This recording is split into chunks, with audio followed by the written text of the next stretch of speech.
Hello po, good morning. Papakita ko lang sa inyo ano ang meron sa aking munting balcony. Ayan po. Ayan. At napisa na yung itlog niya. Ayan, may dalawang babies na dyan. Ayan, hindi yan umaalis. Pabalik-balik lang yan sila dito. Ayan. Dalawang babies. Kahapon ko to siya, after yung 2 days, nakita ko siyang napisa. Tapos ganyan na siya kalaki.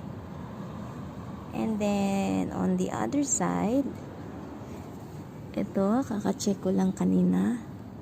Napisa na naman siya. Wait, let me check. Ay, ayaw niya magpakita.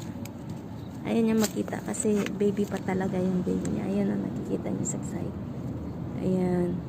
Ayan, nakalabas yung ano. Ayan. Ayan, dalawang babies. Ayun, napisa na sila. Ano lang yan siya, natural nest yan nila gawa dito. Ayan.